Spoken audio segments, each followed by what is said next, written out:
This is a story about hunters became the hunted, an encounter with Bigfoot. Before we start, please hit like and subscribe for more stories like this. People in the Methow Valley do not talk about the deep woods the way outsiders do. Outsiders talk about trails, campsites, hunting tags, and maps, like the wilderness can be folded into a pocket and understood. Locals talk about ridges where sound travels wrong, draws where the wind suddenly stops, and game trails that look empty until you realize something has been using them long before any road was cut through the mountains. Bob Mercer, 27, and Chris Halden, 29, had grown up east of Winthrop, close enough to the Chewuch River Corridor that the river felt like part of their childhood. They loved long hikes, hard country, and the kind of hunt that made a man earn every mile. That October, they planned a backcountry trip for a Shiras moose and a large mule deer buck, the kind of animal people only bragged about when they had a faded photograph to prove it. Chris laughed at every old story. Bob, if a 12-foot ape was wandering around up there, somebody's trail cam would have caught it by now. Bob usually smiled, but he never laughed as hard. He knew old hunters were not afraid of the woods for no reason. They respected silence because silence usually meant something was listening. Before heading in, they stopped at the ranger station to ask about washed-out roads. That was where they met Park Ranger Daniel Rusk, 59 years old, silver-haired, and weathered for more than 30 years of fires, searches, storms, and bad decisions made by confident men. Daniel studied their route, then tapped the map above their planned camp. "You boys are going higher than most hunters need to go." Chris grinned. "That's where the big ones are, right?" Daniel looked at him with tired eyes. "That's where people start thinking the map is enough." The ranger handed the map back and lowered his voice. "If the woods go quiet, all the way quiet, you turn around. If you hear knocking that does not echo right, you leave it alone. And if you smell something dead, but cannot find what died, do not go looking." Chris nudged Bob as they walked out. "You hear that? Ghost stories from the government." Daniel's voice followed them from the doorway. "Ghost stories are for places where people used to live. What you are walking into is older than that."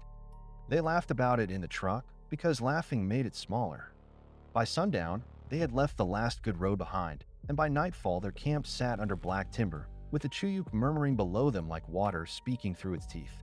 That first night, nothing happened, except the kind of nothing that makes a man open his eyes in the dark. No coyotes, no owls, no small animals in the brush. Only the river, the cold, and something far away, tapping once against wood, then waiting, then tapping twice more. Morning came pale and cold, and Chris had already convinced himself the tapping was a loose branch. Bob let him have the explanation because daylight makes fear look foolish. They packed quietly, glassed the slopes, checked the wind, and followed a game trail into a basin where frost clung to yellow grass and dark timber crowded the edges. By mid-morning, they found tracks near a creek crossing, deep moose prints pressed into mud, fresh enough that water still bled into the edges. Higher up, Chris spotted mule deer sign along a strip of aspen. After a while, both men forgot Ranger Daniel's warning. "Prize country," Chris whispered with the same excitement he had carried since they were boys. They moved carefully, letting the forest swallow their boots. The air smelled of cold dirt, cedar bark, and something else, something sour and musky that drifted in and out with the wind. Bob almost mentioned it, then saw Chris stop. Ahead of them, beyond a wall of lodgepole pine, something moved. At first, Bob tried to make it into a bull moose. It was massive, dark, and tall enough to disturb branches far above a man's head. Then it stepped sideways into a thin blade of sunlight, and Bob's mind stopped lying to him. It stood on two legs. The creature was at least 12 feet tall, covered in dark, matted hair, with shoulders as broad as a truck hood and arms that hung almost to its knees. When it turned, Bob saw a face that was not a bear's face and not a man's face, but something horribly between heavy-browed, flat-nosed, and watching them through black, intelligent eyes but dark that glows in the dark.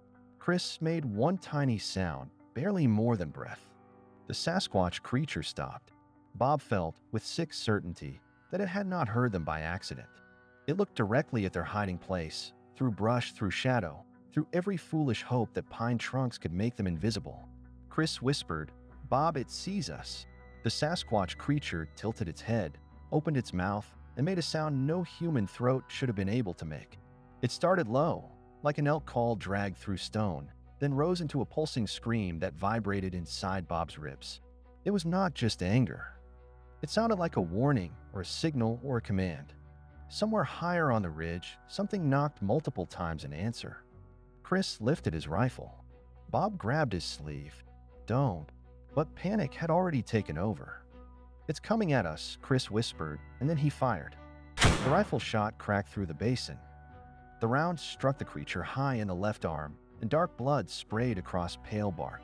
The Sasquatch creature recoiled, looked at the wound, then looked back at Chris. Chris lowered the rifle just enough to understand what he had done. Oh, God. The Sasquatch creature slammed its good hand into a young tree, snapped the trunk with a sound like a gunshot, and roared so loud birds exploded from the canopy. Bob shoved Chris backward and yelled, "Run!" Behind them, the forest began to break. They ran downhill first, because downhill was easier, and because fear does not choose smart paths. Branches whipped Bob's face. Rocks rolled under his boots. Chris crashed somewhere to his right, breathing hard, while behind them the Sasquatch creature came through the timber with a violence too large for one body. It did not move like a bear. It did not move like a man. It used the land the way water uses a riverbed, slipping between trees when it wanted to, climbing over deadfall when it had to, and vanishing so completely that Bob thought, for one hopeful second, they had lost it. Then it appeared ahead of them. Not behind. Ahead. Chris stumbled. How did it get there? The creature stood on a fallen log, higher than them, blood hanging from the wound in its left arm. It watched them, and Bob had the terrible sense that it was not blindly attacking. It was deciding. Bob pulled Chris left, and they cut into thicker trees. Something snapped above them. Bob looked up in time to see the Sasquatch climbing, hand over hand, using branches that should never have held that much weight. It moved like an ape through a nightmare, dropped hard enough to shake the ground, and kept coming. A torn sapling hissed past Bob's head and buried itself in the soil. Chris screamed. It threw that. Another broken piece of pine spun through the trees and slammed into a trunk, shaking loose needles like rain. It was making spears out of the woods itself. Bob keyed his CB with a trembling thumb. Chris, split left, get to the creek, we meet at camp. Chris's voice burst back through static. No, we stay together. Move, Chris. The Sasquatch creature roared again, and this time the sound broke into whoops and guttural clacks, a language without words. Deer crashed through brush. Wings burst out of branches. The whole drainage seemed to flee from that voice. The slope forced them apart. Bob slid down loose rock, struck his shoulder against a stump, and rolled into wet ferns. When he looked up, Chris was gone. Chris, Bob called. Chris. Only static answered. The chase became a blur of breath, mud, pain, and impossible sounds circling him from every direction. Sometimes the Sasquatch creature was behind him, sometimes above him.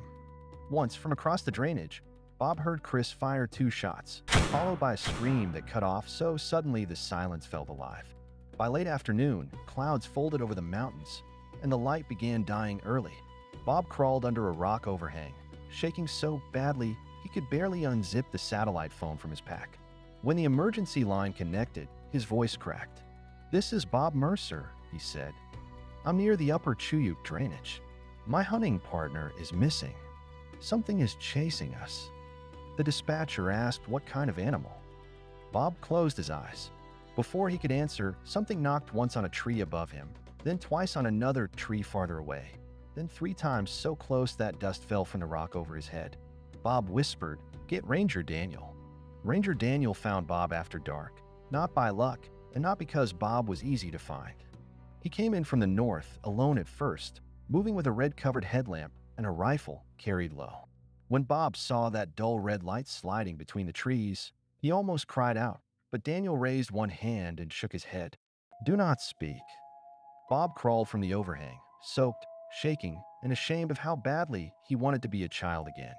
Daniel checked the bruised shoulder, the cut across his cheek, and the fear in his eyes. "Where's Chris?"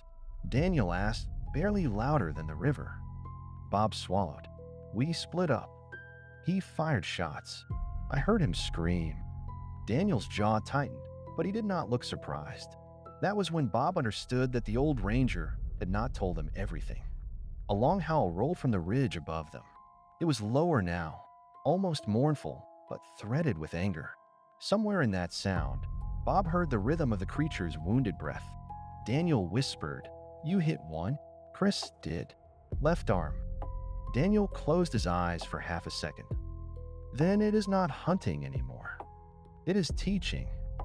They moved without lights whenever the moon gave them enough to see.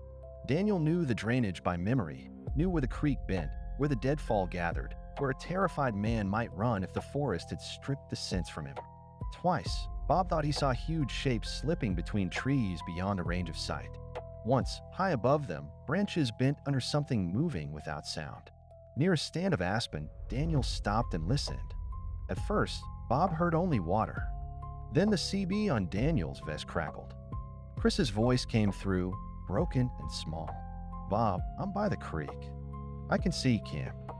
I can see the tent." Bob grabbed his own radio. "Chris, stay there. Don't move." Static swallowed the channel, then Chris came back whispering, "It keeps standing behind the trees. I only see parts of it. An arm, a shoulder. Its eyes glow in the dark like a wolf." Daniel took the radio from Bob's hand. "Chris, this is Ranger Daniel. Listen carefully. Do not respond to anything that calls from the trees. Any voices or sounds, just keep still and quiet. Only answer this radio." For 3 seconds, there was nothing. Then from the forest ahead of them, Bob heard noises. The sound seems familiar, but I don't understand it. It just sounds familiar. The radio hissed, and the real Chris whispered, "That wasn't me." Daniel pulled Bob down behind a fallen log just as something stepped into the clearing. The Sasquatch creature stood near the creek, enormous under the moon, its wounded arm hanging heavy, its fur clotted dark. It lifted its face and made noises I've never heard before. It sounds out of this planet that come out of its mouth. "Chris, stay there. Don't move." Bob covered his mouth with both hands. The Sasquatch creature waited, listening, learning the sound of them. Daniel raised his rifle, but he did not fire. Instead, he threw a stone hard into the brush on the far side of the clearing. The Sasquatch creature's head snapped toward the sound, and in that 1 second, Daniel pushed Bob forward. Run to the creek bend. They found Chris wedged beneath a collapsed root bank, pale, bleeding from a torn scalp, but alive. He grabbed Bob so hard his fingers dug through the jacket. "I'm sorry," Chris kept saying. "I'm sorry I shot it. I'm sorry." Daniel did not waste words.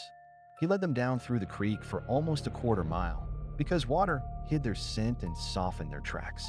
Behind them, the knocking spread across the drainage, one tree answering another, until it sounded like the whole forest had grown a heartbeat. Near dawn, search team lights appeared below, white and blue through the fog. Only then did Daniel let them speak above a whisper.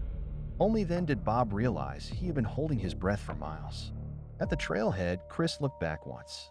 Across the far slope, above the black line of timber, a tall shape stood between two burned trees. It raised its left arm slowly, not in weakness, but in memory. Then it stepped behind one trunk and immediately disappeared like it had supernatural abilities, even though the trunk was nowhere near wide enough to hide it. Bob and Chris never hunted the Chewuch again. They sold their rifles before winter, stopped correcting people who laughed at Bigfoot stories, and never answered when someone asked what really happened up there. But Ranger Daniel kept one thing from that night, sealed in a weatherproof evidence bag in the bottom drawer of his desk. It was not a footprint cast, and it was not a photograph.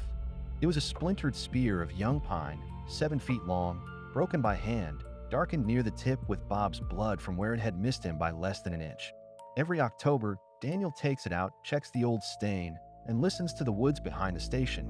Because on cold nights, when the fog comes down from the high country, something still knocks from the direction of the Chewuch, once, then twice, then 3 times, like it is counting the men who came back. And maybe, one day, it will come looking for the ones that got away. Thank you for your support, and thank you for tuning into our stories. Some are fiction, and some are based on a true event. We would really appreciate it if you could like this video, share, and subscribe to our channel. Stay tuned for a new story every day.